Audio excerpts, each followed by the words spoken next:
parte criminal é bacana. Teve uma situação que eu fiz um trabalho, a família... Desculpa. A família estava desconfiada que o cara tinha matado a mulher dentro da casa. Teve um assassinato. E a família da mulher que faleceu desconfiava do marido. Foi feito o boletim de ocorrência, foi feito todas as investigações e a polícia não descobriu. E daí eles me procuraram e falaram assim, não, eu tenho certeza que ele está envolvido nesse assassinato e a gente quer descobrir. O que aconteceu? Eles moravam numa chácara e ele matou a mulher lá dentro e botou fogo na casa. E falei, pô, mas como que eu vou fazer isso? Aí peguei o nome dele completo, falei, olha... tem que tirar dele, que tá com ele essa informação. Ele sabe, né? Aí a gente fez investigação, seguiu vários dias. Aí ele frequentava uns bares, bebia, enchia a cara. E a gente infiltrou uns agentes nos bares. E ele acabou confessando que ele matou mesmo a esposa. Bêbado no bar lá. Bêbado no bar. Mas demorou, viu? Demorou, assim, quase um mês pra gente pegar essa confissão dele. E ele falou, contou detalhes, como foi e tal. E ele matou a mulher dentro da casa e botou fogo pra dizer que foi um acidente. Porque ele falava pra todo mundo que foi acidente.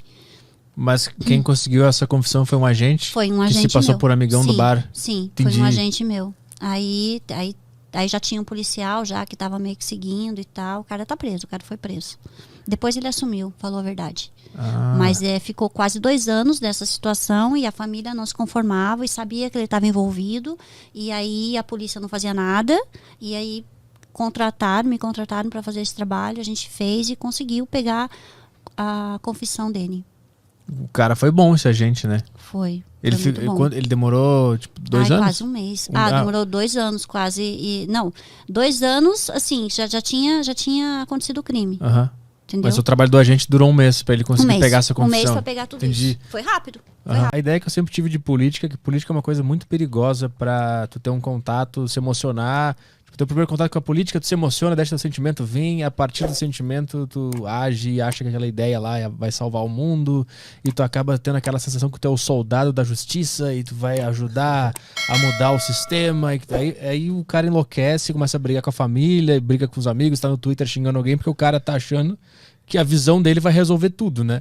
Então eu sempre tive a ideia de que a política é uma coisa muito poderosa pra tu pegar no colo, assim, e sair agindo do nada. Por isso que eu me afastei também. Eu trabalhei uma época no Brasil Paralelo, sabe? Claro.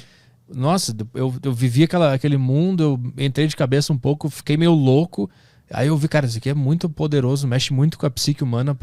Aí eu saí, voltei pra... Porque eu achava meu pessimismo e niilismo, voltei. Voltou a ser pessimista. Porque por um momento eu tive esperança. Não, se a direita tiver no poder, eu fui esse cara. Eu tentei mudar o mundo, mas agora eu tô... E aí eu percebi que era todo mundo meio doido, na verdade. E que a política tinha mudado. Eu vi, tipo, o cara era um cara normal. Eu conheci ele antes de entrar na empresa, por exemplo. Um cara normal. O cara ia no bar comigo, conversava. Passou 2 anos, o cara tava doido, pensando em política e desarmamento e sei lá, o aborto. E o cara tava, tipo, fissurado num assunto que ele não vai conseguir resolver. E eu vi que as pessoas começaram a ficar cada vez mais doidas com coisas que estão fora do controle delas. E aí eu pensei, não, isso aqui não dá. Cara, porque é meio futebol, né? Política é meio futebol. Primeiro, assim, o teu engajamento não é...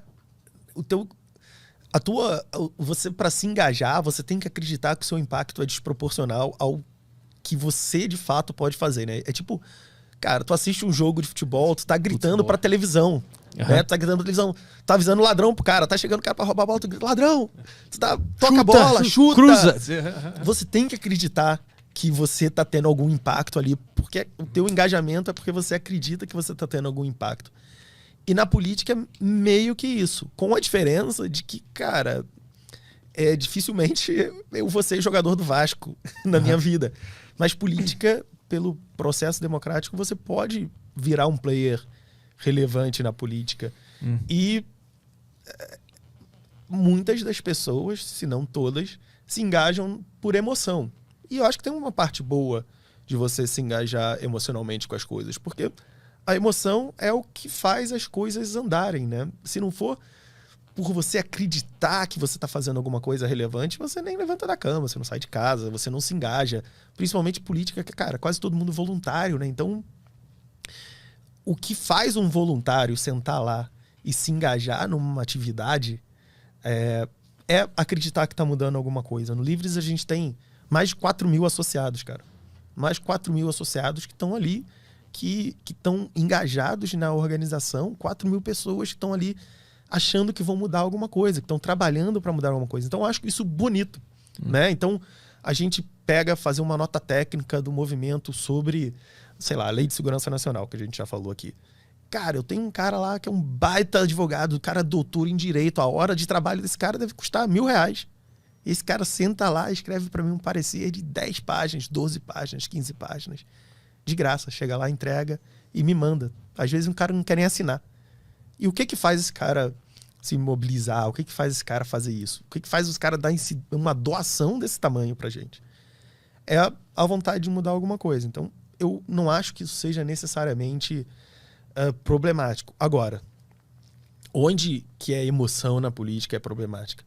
Quando a gente não tem certos freios para impedir que grandes mudanças sejam feitas sem reflexão, sejam feitas na base da emoção. E aí é importante que a democracia tenha freios para impedir que seja uma ditadura da maioria, que a maioria se mobilize para mudar alguma coisa baseada na emoção ou baseada em alguma coisa que, sei lá, aconteceu agora, né? É difícil pensar, mas tem muitos exemplos de legislações que são feitas no calor do momento. Então, sei lá, o Brasil tem uma crise de doenças transmitidas pelo contato do pé com o chão. E aí, de repente, vira super urgente que todo mundo tenha um tipo de sapato. E aí todo mundo se mobiliza. Não, então esse tipo de sapato só pode ser feito nessa fábrica, então a gente vai estatizar essa fábrica, a gente vai converter um monte de fábrica em fábrica desse tipo de sapato, a gente vai obrigar a dar esses sapatos de graça. Sabe, a emoção, a comoção por um motivo específico pode levar a maioria a fazer muitas coisas. Tem muitas histórias de, por exemplo, perseguição a grupos imigrantes, né? Então, há um determinado país que tem um grupo específico de imigrantes Y. E aí, um integrante desse grupo, sei lá, os imigrantes argentinos em Santa Catarina. E aí, um argentino... Cago na praia. Exatamente, cara. Um argentino vai lá e faz alguma merda. E aí, cara, na emoção daquele único evento, o pessoal de Santa Catarina se mobiliza e bane a presença de argentinos em Santa Catarina. Pô, uma baita violação da liberdade individual, baita demonstração de xenofobia e tal. Mas no calor do momento, sabe, as pessoas se mobilizam e aí é esse que é o potencial destrutivo da maioria, né? É uma coisa... um linchamento institucionalizado. Que o linchamento é meio uma coisa assim, né? A gente acha que esse cara é culpado de alguma coisa que a gente acha que é horrenda. E aí, ao invés da gente analisar o caso, ao invés da gente ouvir o argumento dos dois lados, ao invés da gente ter a justiça trabalhando nisso aqui, a gente só mete a porrada no cara. A punição é instantânea, a gente não quer nem saber. E é meio isso, assim, né? Quando a gente transforma isso num processo da democracia, a gente faz com que tudo seja meio decidido no calor do momento. Eu acho que a emoção é fundamental, mas as democracias precisam ter como parte do seu arcabouço institucional formas de frear mudanças bruscas. O Brasil tem isso, tem alguns instrumentos desse tipo. Por exemplo, sei lá, você mudar alguma coisa na Constituição não é chegar lá um dia na Câmara dos Deputados e propor uma coisa e a maioria votou, se o sim ganhou no não, mudou a Constituição. Não, pô, tem o quórum qualificado, tem a votação qualificada, tem que votar em 2 turnos, tem que votar nas 2 casas, tem toda uma forma de fazer isso para evitar que a política seja basicamente emoção. Mas, cara, no nível das torcidas ali, é soco na cara, é briga com a família, amigo perdendo amigo. Então, aí tu deu um exemplo de um cara que ele tem um poder para mudar, por exemplo. Ele tem o poder de alterar a lei lá de Santa Catarina para fazer aquilo acontecer, então a emoção bate nele, ele tem uma ferramenta para agir de acordo com aquela emoção e mudar uma lei. Mas no caso de um voluntário de um partido, de uma ideologia política, o cara não só se estressa e gera ódio dentro dele, porque se ele não tem como alterar nada no mundo, ele só fica martelando uma ideia na cabeça dele e elege inimigos e odeia o cara. Me parece que o cara que se envolve em política, um cidadão normal, por exemplo, se ele não tá bem preparado para lidar com aquele poder ali de ter uma opinião, ele enlouquece e só gera ódio, porque ele não consegue nem descarregar aquela emoção numa lei, por exemplo. Ele pode até vir a ser um cara, né? Ele pode crescer ali dentro daquele grupo e ser eleito alguma coisa. Mas na maioria das vezes o que acontece é que o cara vai para a rede social, se engaja lá. E como eu tinha falado antes, eu acho que a rede social beneficia desproporcionalmente quem é mais doido. Uhum. Sabe? Rede social, quem é mais extremo, quem é mais doido, quem tem mais certezas, né? A recompensa na rede social é desproporcionalmente maior para quem tem mais certezas do que para quem tem dúvidas, quem tem questões, né? Uhum. Se você falar e vai lá e diz não sei quem é um filho da puta, provavelmente você vai ter mais recompensa de like, de projeção, do que se você vai lá e fala gente, vamos ter calma, né? Vamos avaliar, vamos esperar a justiça, né? Vamos entender o caso. Uhum. E ninguém, cara, as pessoas vão atrás, na rede social, atrás de confirmação, né? A maioria das pessoas acho que vão atrás de confirmação das opiniões que elas já têm. E isso, na cabeça de um cara como do teu exemplo, tem um poder do cacete sobre ele, né? Vai transformar ele, esse tipo de cara vai perder a noção. Vai perder ali. Isso que eu tava vendo, é uma pergunta que obviamente todo mundo deve querer fazer, que é quem trai mais, homem ou mulher, né? E tu falou que é homem, né? Homem trai mais. Ainda na situação hétero, falando no hétero, né? No tem... hétero, o homem trai mais. Agora, a situação homo... O homem trai mais. Tá os dois, tanto homem quanto mulher. Nos casais lésbicos tem bastante traição tanto e homem com homem também. Sim. Mas isso que eu queria te perguntar, tipo assim, tu tem nos casais héteros, tu entendeu que mulheres traem, homens traem mais que mulheres, Os né? homens traem mais que as mulheres. Mas não é porque as mulheres se sentem mais livres pra procurar um serviço pra descobrir isso? Porque eu acho que o homem tem um pouco mais de vergonha de envolver outras pessoas. Não. O homem ainda atrai mais. Eu tenho quase 30 anos de investigação nessa área. Não tem como. Já dá pra eu sentir. Ainda o homem trai mais. Mas tu não acha que o homem tem mais dificuldade de admitir que tá sendo traído e procurar uma agência? Eu tenho essa indagação na minha cabeça. Os homens me procuram muito para fazer a investigação das respectivas namoradas, esposa. Me procuram bastante. E de boa, eles não têm De boa. Claro, tem a dificuldade? Tem. Mas meu trabalho é meio que como um padre, né? Como um pastor ali, no caso, um psicólogo. A pessoa que está ali na minha frente, tudo que é falado ali, fica ali. Sim. Fica ali, literalmente. Sabe? Na questão da pessoa, né? Do nome da pessoa, o endereço, as coisas. Eu não vou divulgar em nada. Uhum. A partir do momento que a pessoa me passa o trabalho para eu fazer e eu tenho que colocar um agente lá para seguir, para fazer aquele trabalho, eu só passo lá o endereço, a placa do carro, o horário e a foto da pessoa que vai ter que ser seguida. O cara que está lá não sabe se é conjugal, se é empresarial, se é encontro de pessoas, não sabe o que é. E tem homens que chegam para mim que desabafam de um jeito, que choram pra caramba e falam, olha, eu tô falando coisas para você que eu não falo isso para minha mãe, não falo isso pro meu melhor amigo. Uhum. Eu tô desabafando, entendeu? Então eles conseguem se sentir livres também. Consegue. Eu consigo, tanto que meu escritório é tipo uma casa, né? Quando eu recebo a pessoa para uma reunião, é uma coisa bem informal, para deixar mais leve, né? Porque senão já é uma coisa pesada. Então você tem que ter um clima, você tem que ter um ambiente que você possa receber, que você possa conversar direitinho, pegar todas as informações que eu preciso para fazer o trabalho. Dentre os casais gays homem, eles traem com outros homens.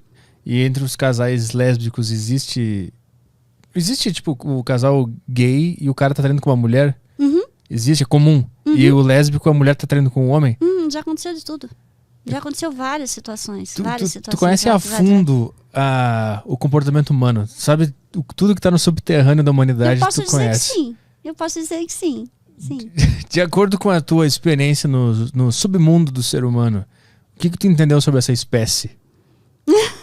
Nossa, boa pergunta. Então, eu acho, as pessoas são únicas, né? Elas são únicas. Você, na verdade, você não sabe o que passa na cabeça das pessoas, né? Já teve situações que eu me surpreendi. Falei, nossa, oi, como assim? Sabe? Então, umas coisas loucas. Teve uma situação de um flagrante que eu peguei da esposa de um pastor que estava traindo ele. E quando ele foi confrontar ela com imagens, com áudios, inclusive ela transou dentro do carro com o personal trainer dela. Tinha áudio dela no carro. Então não tinha como ela falar assim, não. Ela caiu no chão e começou a se estribuchar, dizendo que era o demônio que tinha... não foi ela que fez aquilo, era o demônio que fez aquilo. Eu falei, não, gente, não dá. É umas coisas assim que você fala, você se surpreende. O ser humano, ele é capaz de surpreender, de se superar. Mas na questão sexual especificamente, a força sexual é uma coisa muito louca na humanidade. Ela faz a pessoa fazer coisas que não faria se ela se olhasse de fora, por exemplo, e conseguisse visualizar o que ela tá fazendo. E tu deve ter tido contato com muita história onde a força sexual move a pessoa a fazer uma puta cagada que ela não queria ter feito. Então tu conhece bastante esse lado do ser humano. Sim. Dessa coisa meio que inconsciente que a pessoa faz... sei lá, sem querer, ou movida por essa doideira que é. Tu viu bastante isso acontecer. Sim, principalmente casamentos. Vamos falar, a gente tá falando bastante do lado conjugal, né? Principalmente casamentos longos. 15, 20 anos, né? Chega uma hora que tanto o homem quanto a mulher, que eu vejo, tem a necessidade, essa coisa do desconhecido, né? Procurar um outro parceiro, né? E aproveita umas brechas que tem no relacionamento, tem os altos e baixos. Tem dias que você tá bem, tem dias que você não tá bem, né? E nessas brechas aparece alguém que dá um colo, que, né? Te trata de forma especial. Te trata de forma especial. Então, aí a pessoa acaba se envolvendo. Não porque... Eu até fiz um post uma vez sobre esse assunto nas minhas redes sociais, e as pessoas acabaram, caíram matando em cima de mim, tipo, você acha que as pessoas traem por causa disso? Não, que eu falei assim, que não é porque a pessoa não ama que ela trai. Ela pode estar com um parceiro, anos, casado, e trai, mas não quer dizer que ela não ama aquela pessoa. Porque eu já peguei situações desses altos e baixos no relacionamento. O cara, de um cliente meu, ele se envolveu com uma mulher e ele viu que não era aquilo, que foi só sexo, que ele amava a mulher dele, e só que ele tentava sair daquele relacionamento e ele não conseguia. Com a amante. Com a amante. Ele não conseguia sair daquele relacionamento porque ela ficava em cima dele. Questões financeiras. Né? Ela ficava em cima dele e perturbando, e ele chegou uma hora que ele me procurou. Por quê? Porque ele não queria que a esposa dele soubesse. Ele falou, Patrícia, eu amo minha esposa, e foi um deslize e eu não consigo sair dessa situação. Me dá uma luz, o que eu faço? Mas aí tu, como investigador nesse caso, tu investiga a amante pra saber o que tá acontecendo? Como é que tu livra o cara dessa situação? Então, o que acontecia? Como ele estava sustentando ela dizia que só estava com ele, era um trunfo que ele tinha na mão para provar que ela não estava só com ele, que ela estava com outras pessoas. E ela estava com outro cara. Ela estava com outra pessoa. Ela estava com outro, não era só um, eram mais. Mas então, não necessariamente a pessoa trai, né? É aquela coisa do sexo mesmo, que você falou. Né? Aquela coisa do sexo, da carência naquele momento. Não necessariamente ela não ama a pessoa que ela tá, marido ou esposo. E tu notou que, tipo, esse cara, por exemplo, foi um deslize, foi uma força sexual. Essa parte da carência de querer ter mais atenção e se sentir especial, ela acontece mais com as mulheres? Elas traem mais por causa disso? E os homens só tipo... o homem a parte sexual eu acho que interfere bastante não vamos generalizar, claro que não, tem homens que não, mas a parte sexual ainda, na maioria, é o que mais mexe com o homem na traição. A mulher, ela já vai mais pela carência, pelo sentimento ali, né, pela situação que não tá tão legal e aparece uma outra situação e ela acaba atraindo mais, ela já se envolve mais. Entendi. Com o amante, no caso.